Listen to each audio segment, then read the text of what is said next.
À la première communication, en fait, on a analysé, Gabriel et moi, les leviers qui peuvent faciliter la transition vers l'école en période de COVID. Donc, on va prendre le temps de présenter vraiment le contexte dans lequel s'est déroulée la recherche, mais elle a été menée vraiment en période de COVID, donc à l'entrée scolaire 2020, dans différents contextes francophones, dont la Suisse et le Québec. Et on s'est intéressé justement à cette transition-là dans un contexte particulier parce que, bien, vous le savez, vous êtes possiblement déjà convaincu si vous vous intéressez à la transition vers l'école, mais ça constitue une période importante pour l'enfant et pour la famille également qui, elle aussi, est amenée à transiter vers un nouveau contexte éducatif. Et donc, ça va impliquer pour tous ces acteurs-là différentes régulations, différents ajustements, autant sur les plans émotionnels, sur le plan des relations, les nouvelles relations qui s'établissent, de nouvelles identités pour ces acteurs-là, et aussi, en fait, sur le plan organisationnel. Donc, l'ajustement sur le plan, par exemple, pour les familles, de devoir concilier avec un nouvel horaire. Donc, lorsque l'enfant, par exemple, est en CPE, bien, il y a quand même une flexibilité. Hein. Je peux aller porter mon enfant pas mal à n'importe quelle heure en service de garde éducatif, mais lorsque l'enfant commence l'école, bien là, il y a un cadre qui est un peu plus rigide, des normes qui sont différentes. Il faut penser à faire des lunchs sur l'heure du dîner, à penser aux collations. Donc, sur le plan de l'organisation, la structure familiale, il y a quand même plusieurs ajustements pour les enfants, mais pour les parents également, lorsqu'il est question de débuter le parcours scolaire. Et ces régulations-là, bien, ont pu être plus importantes dans différentes périodes, notamment en contexte de COVID. Donc, comment est-ce que les parents ont été informés, justement, de l'entrée à l'école pour leur enfant, pour eux? Comment est-ce qu'on s'ajuste à ce contexte-là dans un moment où est-ce que, on est en fait en période de crise? Hein, on le sait, la transition, en fait, la COVID-19 peut être qualifiée comme une période de crise. Et dans ce contexte-là, lorsqu'on pense à une crise, bien, c'est vraiment une période qui a pu avoir un effet sur l'ensemble du système social, en fait. Donc, un ajustement sur le plan même international, on le sait, on se rappelle tous de la période de COVID. Et donc, sur le plan du système scolaire également, il y a eu plusieurs changements, plusieurs ajustements qui ont été faits et à vitesse grand V. Et si on se rappelle, bien, la COVID est arrivée au mois de mars et donc les enfants qui allaient commencer l'école à la prochaine rentrée scolaire, bien, s'étaient inscrits à l'école en février. Mais toutes les pratiques de transition qui allaient se mettre en place, du moins ici au Québec, c'est pas nécessairement la même période d'inscription en Suisse, mais toutes les pratiques qui étaient habituellement vécues, bien, il y a peut-être des choses qui ont un petit peu été reportées, annulées, revues complètement parce que bien, il y avait vraiment une situation de crise à gérer, des normes de distanciation sociale, des normes sanitaires à respecter. On ne voulait pas contracter, bien évidemment, le virus. Donc, il y avait vraiment des priorités qui ont été finalement mises en place, qui fait en sorte que bien, tout ce qui concerne justement la transition, toutes les activités qui sont habituellement vécues ont dû être modifiées, ce qui a pu limiter justement le soutien de la transition vers la maternelle. D'ailleurs, un peu partout à travers le monde, il y a des chercheurs qui ont rapporté en fait que la plupart des écoles ont finalement soit reporté, annulé, modifié grandement leurs pratiques, notamment celles en termes de transition. Ici, au Québec, l'INSPQ a publié un rapport qui a notamment rapporté que le confinement et les mesures qui ont été mises en place, bien, ça a forcé l'annulation ou le report de certaines activités de transition, comme la visite du nouveau milieu, donc la visite de l'école pour les familles, pour les enfants, des rencontres d'information, les célébrations de fin de parcours. Donc, je dis en fait qu'il y a des enfants, notamment en CPE, ceux qui ont des enfants, ceux qui ont déjà vécu cette activité-là, bien, la célébration de terminer finalement donc la fréquentation d'un service éducatif, de marquer, de célébrer cette fin de parcours-là pour commencer finalement faire le tremplin finalement vers l'école maternelle. Bien, ce sont toutes des activités qui ont un petit peu été finalement revues, complètement annulées. Et les activités aussi qui étaient habituellement faites en groupe, par exemple la visite de la classe, la visite de l'école, bien, il y a eu des activités qui ont été aussi faites, mais de façon individuelle. D'inviter simplement le parent avec l'enfant à venir visiter l'école, mais après ça, une autre famille qui vient dans l'école, ce qui fait en sorte que les contacts sociaux ont été très limités pendant cette période-là de transition vers l'école en contexte de COVID. Je te passe la parole. Alors, en fait, donc du coup, par rapport à ça, c'est que il y a des défis, en tout cas au niveau contextuel, qui sont relativement similaires dans le sens où on a tous été impactés par cette pandémie, comme tu l'as dit, hein, notamment avec la fermeture des écoles, autant dans le contexte suisse que québécois, mais ensuite avec des mesures qui ont été différentes en fonction des contextes. Et puis du coup, dans cette perspective-là, en fait, ce qui nous a intéressé sous l'impulsion de Stéphanie, en fait, qui nous a contactés durant cette période-là, en se disant, mais finalement, comment est-ce que les parents et les personnes enseignantes ils ont vécu cette transition en période de pandémie, notamment la transition en août ou septembre, lorsque les enfants ont recommencé l'école, ou je veux dire commencé l'école dans ce contexte-là, et de voir s'il y avait en fait des différences, soit de représentation entre les parents et les enseignants, mais aussi des différences de représentation en fonction des contextes.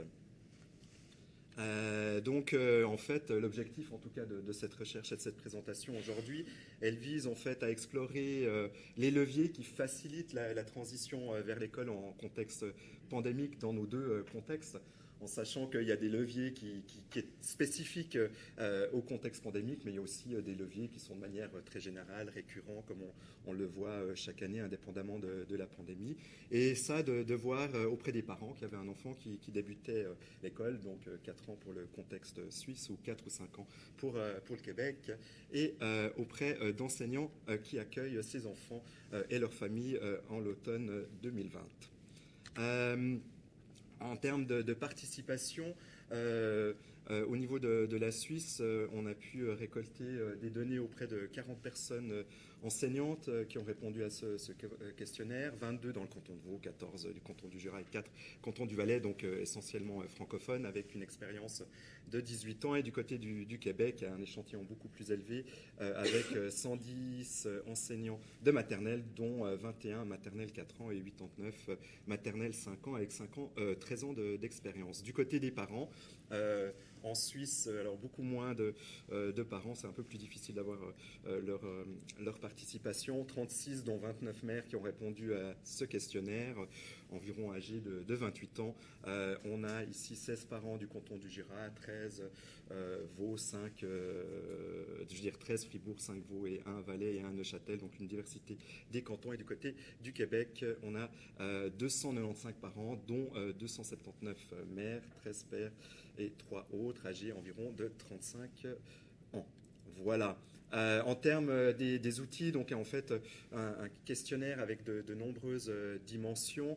Et nous, ce qui nous intéresse là aujourd'hui, on ne va pas pouvoir traiter tous les points, mais on va vraiment être d'abord sur les relations entre les acteurs, donc les relations parents-enseignants dans ce contexte de transition en contexte de pandémie, et puis les facilitateurs, mais les facilitateurs perçus pour les parents et pour les enseignants dans ce contexte-là.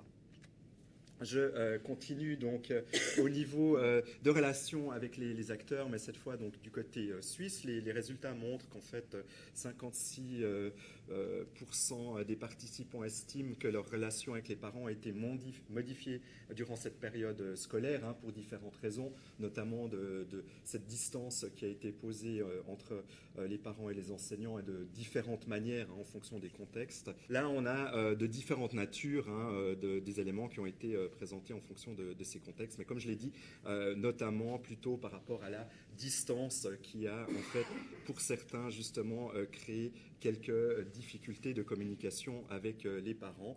Mais globalement, ils ont en tout cas le sentiment d'avoir pu accompagner justement les familles durant cette transition. De façon similaire, en fait, au Québec, on a vu aussi que la majorité des enseignantes québécoises affirment que leurs relations avec les parents ont été modifiées pendant la période de transition. Dans leurs commentaires, elles énoncent notamment la difficulté à rejoindre les familles en raison de la distanciation sociale, la distanciation physique. Pardon. Malgré ça, il y a quand même 63 enseignantes qui sont en accord avec l'affirmation qui concerne en fait le fait que les enfants et les familles ont quand même été bien accompagnés lors de la transition vers l'école malgré le contexte qui était mis en place. Donc peut-être que c'était plus difficile de rejoindre les familles, du moins des contacts vraiment en présence, face à face avec les familles, avec les enfants, mais il y a quand même eu des mesures qui ont été mises en place pour aller quand même accompagner les familles pendant ce moment important de transition. Du côté des parents suisses, en tout cas pour la plupart des parents, la relation et les interactions vécues avec l'enseignant étaient plutôt positives, donc avec un taux, un pourcentage relativement élevé, plus de 75% déclarent avoir eu une relation positive et puis affirment en tout cas que les enseignants ont essayé de trouver des pratiques pour en tout cas communiquer d'une manière ou d'une autre en fonction des directives qu'ils avaient dans les différents établissements pour créer une relation avec les enseignants. Il y en a quand même certains qui disent que les relations étaient plus difficiles, notamment parce qu'elles étaient plus occasionnelles, dans le sens où ils avaient moins l'occasion de voir les enseignants comme ils auraient espéré en fait durant cette transition pour avoir un peu des contacts très réguliers, surtout au début pour savoir comment ça se passe. Et du coup, il y a des mots-clés comme des liens avec la relation assez limités. Et puis, parfois, justement, que les échanges par courriel qu'ils ont reçus, ce n'était pas suffisant pour créer une relation de confiance. Encore une fois, pour les parents québécois, c'est quand même assez similaire. Donc, c'est-à-dire que la majorité des parents québécois déclarent qu'il est quand même facile d'aller à la rencontre de l'enseignante, malgré qu'il y a certains parents qui se sentaient peut-être plus jugés, en fait, de la part de la personne enseignante. Donc, 10,9% des parents qui disaient que parfois, ça leur arrive de se sentir jugés négativement, qu'il est parfois plus difficile d'aller à la rencontre de la personne enseignante. Mais de façon générale, quand même, les parents se disent bien reçus par rapport à la personne enseignante. Et un constat qui diffère en fait du constat peut-être du contexte suisse, c'est que la technologie a été relevée plusieurs fois dans les propos des parents, notamment au Québec. Donc, la personne enseignante tentait de communiquer fréquemment avec eux par l'usage de plusieurs outils technologiques, de plusieurs plateformes technologiques, donc que ce soit Classe Dojo, que ce soit Zoom, que ce soit des échanges de courriels, même des visites de l'école, de la classe avec une rencontre Zoom. Donc, si je ne peux pas aller dans l'école, ben, au moins la personne enseignante m'a fait faire une visite de l'école via la technologie. Ça me rassure, ça me permet justement d'avoir un certain contact avec le milieu scolaire. Ça, c'est quand même quelque chose qui a été relevé plusieurs fois par les parents québécois. Alors justement, ça c'est vraiment quelque chose qui n'a pas du tout été relevé dans les mots-clés du côté suisse. Il y avait très peu d'aspects en lien avec les technologies, pratiquement rien, si ce n'est une fois le terme de WhatsApp ou de courrier email. Ce n'est pas quelque chose en tout cas qui est de l'ordre des pratiques par rapport à l'échantillon qu'on a relevé. Donc du coup, lorsqu'on a analysé ces mots-clés, on a essayé de différencier justement les pratiques extraordinaires de celles qu'on met juste au début de cette entrée à l'école, des pratiques plutôt ordinaires qui sont là tout au long de l'année, voire de 2 ans, qui vont faciliter la transition de l'élève de l'enfant entre l'école et la maison. Et pourquoi je disais tout ça? Ça veut dire que en fait, les éléments qui ressortent dans le contexte suisse, une rencontre anticipée avec les familles, c'est des pratiques qui se font toujours actuellement, sauf qu'elles se sont faites de différentes manières avec des groupes plus restreints. Tu l'avais évoqué aussi au début, mais c'était pas une pratique extraordinaire complètement modifiée dans ce cadre du contexte. Accueil progressif le jour de la rentrée, justement, de ne pas avoir tous les mêmes parents au même moment, ce qui permet quand même aux enseignants de communiquer avec chacun des parents. Des entretiens individualisés à l'automne pour assez rapidement discuter et savoir comment cette transition s'est passée. Et puis aussi, mais ça je pense que ça dépend vraiment des contextes ruraux. Certains enseignants disaient que de pouvoir connaître les familles parce qu'ils ont déjà eu des enfants auparavant sont en fait quelque chose qui facilite la transition, et notamment dans ce contexte de pandémie. On y reviendra après parce qu'il y a la question de la confiance, se dire qu'il y a déjà une confiance qui a été créée entre l'enseignante et la famille. Puis après, ben voilà, dans les pratiques typiques, c'est les communications régulières et c'est là où on voit des différences. En tout cas, dans les mots-clés qui ont été relevés, il n'y avait rien à faire vraiment en lien avec le numérique, mais plutôt voilà, des communications de tout ordre. Essayer de maintenir un cadre rassurant malgré les différentes restrictions, malgré le masque. Hein, ça a été pas mal débattu, de se dire mais comment finalement je peux garder un cadre malgré ça, et notamment aussi par rapport au matériel qui était à disposition dans les classes. En tout cas, dans le contexte suisse, il y avait beaucoup de matériel qu'ils n'avaient plus le droit de mettre pour jouer. C'était les tapis et tout ça. Donc, il fallait quand même essayer de trouver quelque chose de rassurant, mais en respectant les normes sanitaires. Valorisation de la motivation et puis climat de... Je vois que le temps avance. Voilà, des éléments en tout cas assez classiques, mais qui ont été un peu adaptés durant cette période. C'est parents suisses. Parents suisses, en fait, dont... Ah ouais, alors je vais aller très vite. On retrouve des éléments très, très similaires, juste un peu formulés différemment. Dans les pratiques extraordinaires, ce qu'ils ont relevé qui a facilité, c'est cette lettre personnalisée à l'enfant avec le prénom de l'enfant. Voilà, tu vas bientôt commencer l'école, etc. La visite de classe préalable, donc ils ont pu aller individuellement avant que l'école commence, voir les lieux, voir comment la classe est organisée, les activités spéciales, hein, en lien avec cette rentrée, et puis bien sûr cette invitation le jour de la rentrée qui a été perçue justement comme un facilitateur extraordinaire facilitant la transition. Et puis après dans les pratiques c'est de nouveau la communication et tout, et là communication soit par un courrier ou un journal qui transite, notamment par rapport à l'organisation avec les documents en lien avec les règles à respecter par rapport aux règles sanitaires, et puis les communications aussi par WhatsApp. Oui. Très rapidement, on a aussi essayé d'analyser en fait quels étaient les mots-clés en lien avec les attitudes et qualités qui étaient perçues comme étant importantes pour faciliter la transition. Si on se met du côté des enseignants, hein, les qualités qui relèvent pour eux-mêmes comme étant importantes, c'est la qualité relationnelle, écoute, bienveillance, la qualité pédagogique et la qualité personnelle. Et du coup, si on se met du côté des parents, les mots-clés qui mettent en avant, eux, ils sont sur la qualité relationnelle qui est quelque chose d'extrêmement important. Et après, au niveau des attitudes et qualités attendues du côté du parent, donc les mots-clés que les enseignants disent, et ça c'est assez intéressant, on pourra peut-être le discuter après, c'est de faire confiance, de poser des questions. On attend à ce que le parent nous fasse confiance aux enseignants. Et du côté d'eux-mêmes, qu'est-ce qu'ils disent étant des mots-clés qui va faciliter cette transition? C'est l'implication active, donc parler, expliquer, valoriser l'école auprès de leur enfant. Du côté des enseignantes et des parents québécois, bien, pour les pratiques extraordinaires et les pratiques ordinaires, bien, c'est pas mal aussi des constats similaires qui ont été observés, en fait. Donc, des dispositifs. En fait, ce qu'on se rend compte dans les propos des personnes enseignantes, on a beaucoup parlé du comment. Comment est-ce que je rejoins les parents? C'est quoi les outils que je mets en place pour aller leur transmettre des informations? Donc, c'est beaucoup ce qu'elles ont ressorti dans leurs propos. Donc, la communication régulière, notamment avec les parents grâce à la technologie, comme je le mentionnais tout à l'heure, ça a été beaucoup abordé. Les pratiques extraordinaires, bien, comment est-ce que j'ai ajusté, modifié mes pratiques habituelles pour faire en sorte que je peux quand même recevoir les familles dans le contexte scolaire, par exemple, en faisant un pique-nique à l'extérieur en début d'année au lieu de les inviter à venir dans la classe comme je le fais habituellement. Donc, le comment a été largement abordé. Et pour les parents québécois, bien aussi, ces mesures-là ont été appréciées, ont été dégagées dans les propos.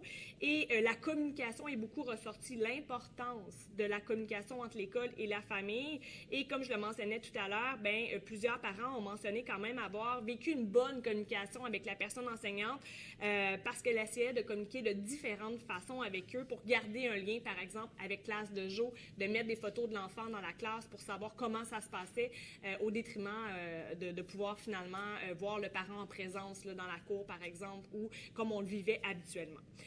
Dans les perceptions par rapport aux mots-clés qui sont ressortis, ce qui est super intéressant ici en comparaison avec la Suisse, c'est que les personnes enseignantes ont relevé des attitudes de leur côté qui pouvaient aller faciliter la communication avec les parents, mais elles ont indiqué aucun mot-clé concernant le parent. Donc, elles ne s'attendaient pas nécessairement à une attitude, à une qualité du parent pour faciliter la communication entre l'école et la famille. Par ailleurs, le parent, lui, a parlé de l'importance pour lui que la personne enseignante ait quelques habiletés de relation, qu'elle soit bienveillante, que la communication soit présente, la présence, l'écoute attentive de la personne enseignante. Et aussi, comme parent, ben, je dois faire confiance, me préparer. Si j'ai des questions, communiquer avec la personne enseignante. Me baser sur mes expériences passées. Ici, par exemple, il y a un enfant plus vieux dans la fratrie qui a déjà commencé l'école, ben, de me rassurer en sachant comment ça se passe, l'entrée vers l'école. Donc, des qualités ont été mentionnées pour les deux acteurs, mais pour la personne enseignante au Québec, elle a plus parlé de sa posture et, comme je le mentionnais, de comment entrer en communication avec le parent pour faciliter justement ce lien-là entre l'école et la famille. On voulait vraiment aller retrouver les leviers qui permettaient d'aller faciliter cette communication-là pour peut-être, maintenant qu'on est en période post-COVID, qu'est-ce qu'on peut retenir finalement de la manière dont a été vécue la transition en période de crise pandémique mondiale et les discussions qu'on a eues en parallèle en lien avec justement la transition dans différents contextes, c'est que peut-être que oui, la technologie, ça peut être un levier qui va aller faciliter la communication. Ça a été beaucoup rattaché, relevé en fait dans les propos des acteurs québécois, mais en gardant en tête, puis peut-être qu'Andréane, je pense à toi avec tes projets sur le numérique en ce moment, mais de garder en tête les différents enjeux, notamment l'accès à la technologie. C'est pas toutes les familles qui ont facilement accès. Les gens en région, c'est pas le même accès non plus réseau par rapport à des gens qui sont plus dans des milieux urbains. Juste d'avoir des appareils technologiques, c'est pas la même. Faut penser en fait à ces enjeux-là de disponibilité de ressources, en fait. Et en Suisse, je crois que c'est utilisé aussi, mais pas nécessairement de la même façon non plus, ces différents outils-là. On a plus relevé justement du contexte suisse des aspects en lien avec la qualité en fait et l'attitude de l'enseignant vis-à-vis de l'enfant, d'être calme, d'être accueillant, etc. Moins que sur les aspects technologiques parce qu'en fait c'est moins utilisé, en tout cas ça ressortait moins dans les propos des acteurs qu'on a interrogés. Ouais. Il y a peut-être aussi un élément qui était assez différent, et puis comme ça je conclue là-dessus en termes de résumé par rapport à ces attitudes. On émettait aussi l'hypothèse, le fait que en fait, en Suisse, l'école est obligatoire, donc les enfants doivent tous commencer. C'est peut-être pour ça que là, il y avait du côté des enseignants une demande, en tout cas des mots-clés qui ressortaient, en ayant des attentes vis-à-vis des parents, et notamment de leur faire confiance, parce que peut-être que des parents, finalement, qui sont obligés d'amener leur enfant à l'école, n'ont peut-être pas toujours confiance à l'enseignant. En tout cas, c'est perçu comme ça par les acteurs, alors que ça, on ne voyait pas chez toi. Mais on se disait que nous, au Québec, c'est un choix du parent d'inscrire son enfant à l'école maternelle, parce que l'école n'est pas obligatoire, donc peut-être que le parent a plus confiance à laisser son enfant dans le contexte scolaire, ce qui est obligatoire en Suisse, donc ce qui fait peut-être une différence dans les représentations, notamment de relations, de qualité relationnelle entre les acteurs.